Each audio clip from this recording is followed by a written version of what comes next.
Hello, my name is Rupert and I'm Head of Insight and Communications at Brego.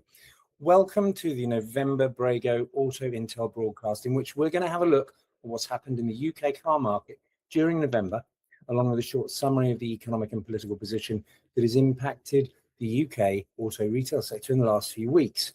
So let's start with a summary of the economy. Well, let's be honest, the last month has been fraught and worrying time from an economic and political perspective.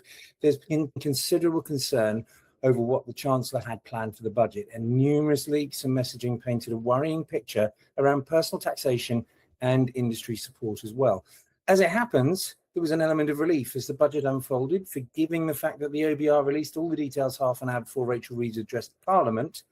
But there was no direct increase on income tax, although the freeze on the tax thresholds is a stealth tax that will impact almost everyone over the coming years. They just don't realise it probably yet. From an automotive perspective, there was further support for new EVs and more investment for the Drive 35 programme, as well as business tax relief for EV-only forecourts, which is a good thing. In addition to that, the proposed changes for ECOS, the employee car ownership schemes, were delayed until 2030, which is also a positive step in the right direction. But the sting came with the introduction of pay-per-mile charges for EVs and PHEVs, which is counterproductive to the migration away from fossil fuels. Should not come as a surprise, though. Everybody knows that the government needs to replace lost tax revenue from road and fuel tax. It was just a question of how they're going to do it. Whether this is the right way or not remains to be seen, but this is what they've come up with.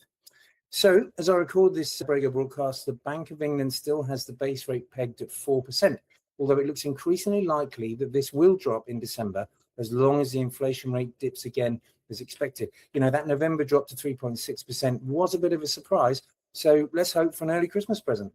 Unsurprisingly, though, consumer confidence did dip again, and the index now stands at minus 19, although post-budget views are that the confidence will come back during December and January.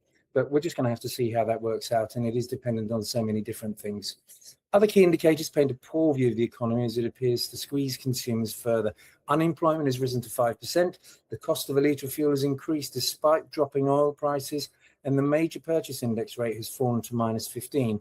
And of course, along with this kind of activity, the instant access savings rate has also dipped now to 2.2%. We really could do with a little bit more good news. Anyway, let's have a look at the UK new car market, and this is data courtesy of the SMMT. And it was another difficult month as the year draws towards a close, with low consumer confidence, and the concerns over the budget footfall was low and pre-registrations were rife. Overall, new car registrations were down 1.6% compared to November 2024, and year-to-date up 3.4%. Private registrations were down by 5.5%, which is a 36.6% market share.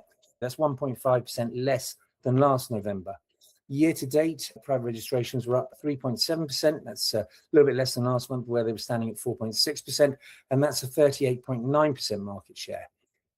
Fleet sales were nominally up by a tiny 0.2%, and that gave a market share of 61%, which is only up 0.1% on the previous month. On November last year. And year to date, it's up 3.1%, and that is a 58.9% market share. So there's more fleet registrations. We really would like to see it needs to be a bit of a better balance. EV sales were up by just 3.6% in the face of a 23.6% increase last month. The market share for November was up at 26.4%, so still shy of that 28% target. And that is 1.3 percentage points up on last November, which isn't a great deal. Year to date, we're up 26%, and that was 29% last month, so we've lost a little bit of ground there. Plug-in hybrid vehicles were up 14.8% with an 11.9% market share, and up 34.8% year to date with an 11.1% market share year to date. Petrol registrations were down 5.9%, and they were down 11.6%, I think it was last month. This is all about the consumers shifting towards hybrid and EV, and there's so much product out there to draw them away. Diesel were down by 24%. It was 22.9% last month. We're talking about a very small percentage of the market now, just 4.7%, and that's down 1.2 percentage points on last November. In terms of the OEM sales, top three, Volkswagen at 8.7% of the market, Audi at 5.92% in second place, and then BMW in third at 5.89%. And the top sellers for the month were very similar to last month for Puma, Kia Sportage, and Mini Cooper. From the point of view of the Chinese brands on sale in the UK, Chery Group took the largest portion of the market at 4.3%, and that's exactly the same level as they were at last month. Its closest rival actually was MG this month, and they took 3.76% of the registrations, with BYD at 3.1% share. Tesla took 2.5%, but that was up on their 0.35%, yes, just 0.35% last month. So let's have a look at what's been going on in the used car market as a whole, and we're going to use the data from the Brego Whole Market data set. So just having a look overall, total number of vehicles advertised up by 1.6%, so not a great increase. One might have expected more at this time of year. Certainly the last 2 months have seen increases of over 10%. So it does look as though the market may have found its level for the winter period, which is positive. In terms of pre-reg adverts, they're up 3.6%, a far cry from the 60.5% increase that we saw last month. It's fair to say there are still some high-end premium OEMs that are offering over 25% in sales support. Just a little bit of digging around on some of those unique models, and you will find some really, really good deals. Trade adverts were up by 1.7% off the back of 11% increase last month. And, you know, the question is, are there really more cars available here? Are the advertisers, are the dealers advertising less vehicles than they actually have and reducing their costs? And we know there's been some discussion around what's happened with Auto Trader and some of the backlash off the introduction of their Deal Builder product. EV adverts were up 4.6%. That's less than one might expect. They were up 12.3% last month. And demand has faltered a little bit during November.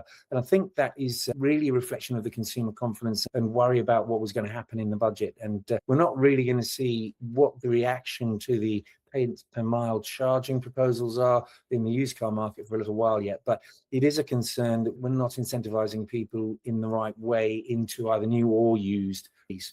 Hybrid adverts were up 3.6%. That's off the back of 17.4% increase last month. And that's perhaps less than many have expected. Again, it could be just the dealers not advertising as many vehicles.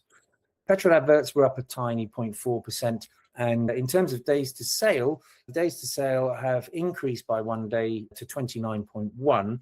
However, EV days to sale have dropped by 1 day, and they are now sitting at 27.3. So they are now selling quicker than fossil fuel cars. I do have to add that we do remove some of the outliers there, some of the very expensive high-end premium EVs sort of with asking prices of over £100,000. We remove them because they can skew the data quite significantly. The average used car price went up by 0.9% off the back of a 2% increase the previous month, and now stands at £16,484 for the market as a whole. And the average EV price went up just a little bit, 0.5%, and that sits at £24,309. And I think that probably suggests that there's some good stability for the time being for the EV marketplace, which is obviously a positive thing, given that historically we've had some quite negative price movements on EVs. And there is some discussion around whether we'll see some more negativity off the back of the recent announcement. So in summary, November was not really a good month for the auto sector. There were too many distractions clouding dealers' minds and, of course, consumers as well. The commitment to buy really being damaged by that sort of vague period where we weren't really sure what was going to be happening with the budget. And that really did damage the consumer confidence. There were less inquiries for sure as a result, and obviously the less visitors on dealer forecourts. And, of course, if you don't have people on site, you can't deal with them. And that was a problem for all the sales teams, I think, nationwide. I know it varies from dealer to dealer and also from franchise to franchise. There were more cars in the wholesale market as well. And as a result of that, dealers had a little bit of a choice as to what they wanted to buy. Conversion rates, I think, at auction were a little bit worse than they were in October, but it was by no means a disaster. There is still demand there. And we're starting to get to that point where dealers will be thinking about stocking themselves up for the new year. But, you know, a few more weeks to go during December before buyers really come back into the market.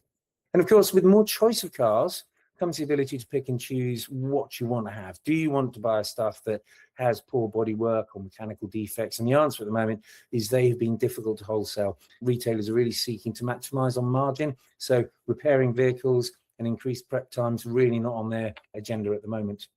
Chinese new car sales continue to grow, alarmingly so for some, but the commitment from these guys to enter the market is so very strong. And you've got to be honest, the quality of some of the cars there, it really is very good.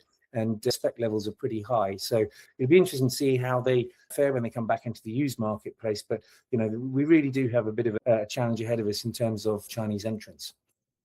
So I hope you find this a valuable update in what is really quite a complex time. So I would say to you, if you need or want more detail, be sure to read the Brego Monthly Car Insight report, and that can be found on the LinkedIn page, the Brego LinkedIn page, and the website. That's www.brego.io, or you can reach out to me.